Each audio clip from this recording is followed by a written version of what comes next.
Une façade de l'hôtel de ville comme vous ne l'avez jamais vu. Un son et lumière retraçant 100 ans d'histoire du RICM. Un spectacle qui a ravi les Poitevins venus en nombre. Ça nous a bien présenté le RICM comme on ne connaissait pas. Donc voilà, c'est top. Je trouve que ces hommes sont de grands hommes. Ah oui, vraiment. Moi, je le dis sincèrement, mais formidable. Un enthousiasme qui s'est transformé en un instant solennel lors de la prise d'armes publiques. Du poilu au soldat d'aujourd'hui, image symbolique de ce centenaire. Le RICM a été créé en 1915 et s'est illustré lors des grandes batailles de la Grande Guerre. Et c'est là qu'il est devenu le régiment le plus titré de France. En fait, mes gars, ce sont les poilus d'aujourd'hui. Ils ne sont pas si différents. Et d'ailleurs, ce soir, il y aura des jeunes marsouins qui seront habillés en poilus. C'est ceux à qui on a remis les fourragères ce matin, c'est-à-dire que ce sont les plus jeunes du régiment. Je trouve que le symbole est magnifique.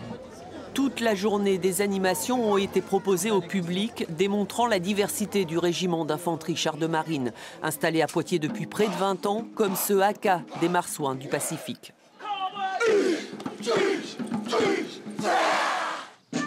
Mais le moment le plus fort a été certainement cette cérémonie intime au sein de la caserne. Soldats, familles et vétérans, ils étaient près de 1500 à rendre hommage à leur régiment. Comme ce Toulonnais de 93 ans, décoré de la Légion d'honneur et qui a participé au débarquement de Provence lors de la Seconde Guerre mondiale. C'est les plus belles années de ma jeunesse. La camaraderie, tout ça, vous savez.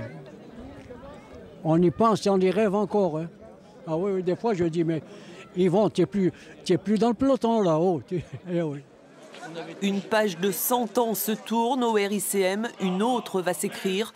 Des hommes du régiment s'apprêtent à partir dès septembre en zone subsaharienne, en Afrique.